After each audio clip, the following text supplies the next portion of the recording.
Hello, my name is Jessica Tillotman, and this is Institutionalizing Transparency and Good Governance.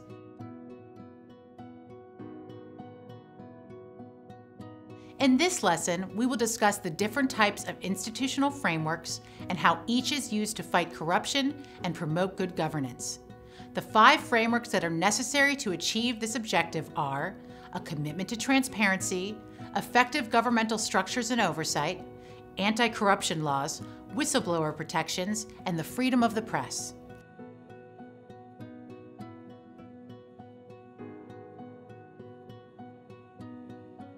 As United States Supreme Court Justice Louis Brandeis once said, "Sunlight is the best disinfectant." Indeed, transparency and good governance go hand in hand. Being transparent means information is available to citizens and enforces a level playing field. This includes laws requiring information on how a government functions to be made available to the public, guidance that ensures the timely release of government activities and information, and the use of communication channels that will make it easier for citizens to access official information. Governments should also make official information available to citizens via all useful channels, including social media. Access to government budget information is imperative, and finding out how the government spends taxpayer money is one of the most direct ways citizens can determine their government's priorities. Access to budget information also allows citizens to ensure their taxpayer dollars are spent in the way that benefits them. Similarly, a government's public procurement process must also be transparent to ensure that government purchases are made in an open and impartial manner. And this degree of transparency enables citizens to identify potential sources of corruption. In the United States, elected officials have been forced from office for using taxpayer money to decorate their offices or fund their re-election campaigns.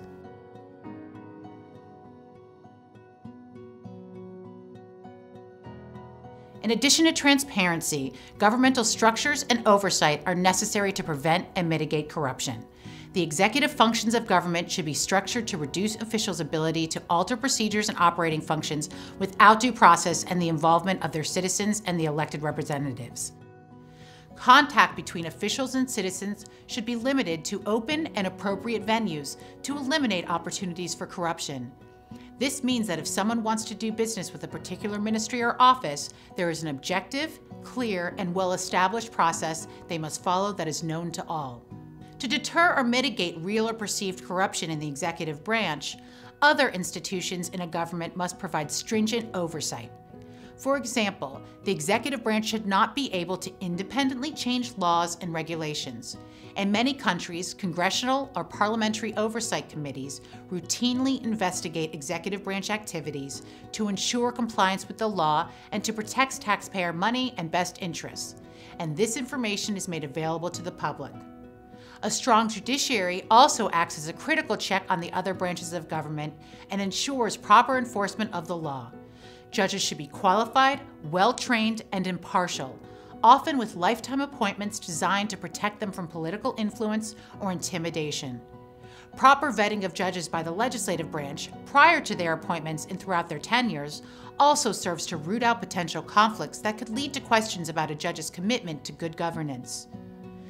Another oversight mechanism is the public audit of government functions. In the United States, the Comptroller General heads the Government Accountability Office, or GAO, an arm of the U.S. legislative branch. The GAO routinely audits federal government agencies as a safeguard against corruption, inefficiency, and waste.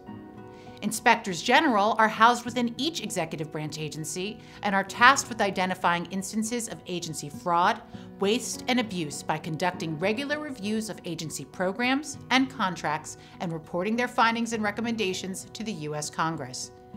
In addition, employing a professional, independent, and well-compensated civil service also helps to reduce the risks of corruption. By crafting laws and procedures designed to ensure civil servants are qualified, professional, free from political influence, and receive competitive wages, governments can significantly reduce temptations for corruption. Moreover, by installing an effective oversight authority, governments are positioned to reward civil servants for strong, ethical performance, while similarly punishing bad behavior. Although these mechanisms help to reduce corruption risks, strong anti-corruption laws and enforcement are the foundation of a strong good governance doctrine.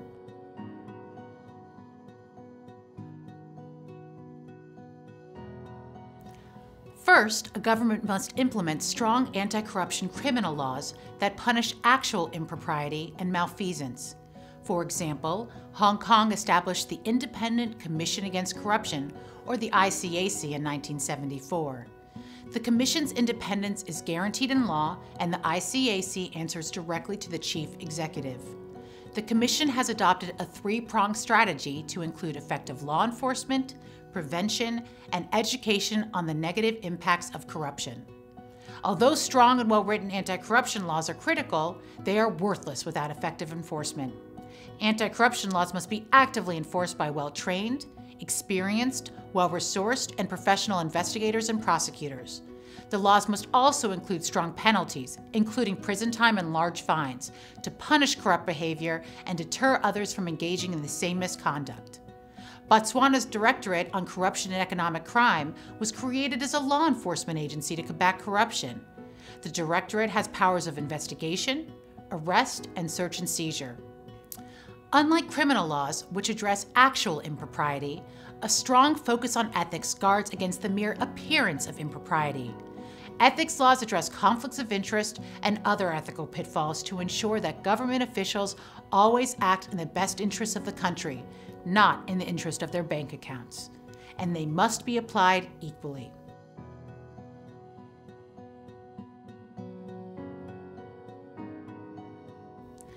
All strong good governance regimes must also include ways to encourage and protect whistleblowers. Transparency International identifies protection of identity, protection against retribution, and immunity from disciplinary proceedings and liability under the law as key principles that must be enshrined in law to protect whistleblowers. This helps to ensure whistleblowers are not punished for their advocacy.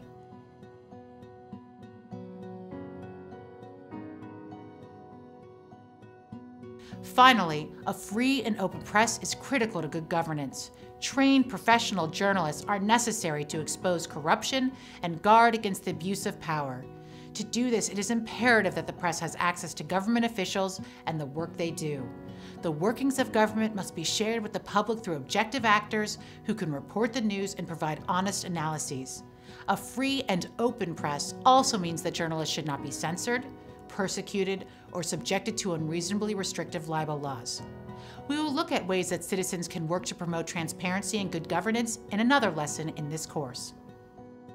After you have completed all the lessons in this course at yali.state.gov, you can test your knowledge and earn a YALI Network certificate.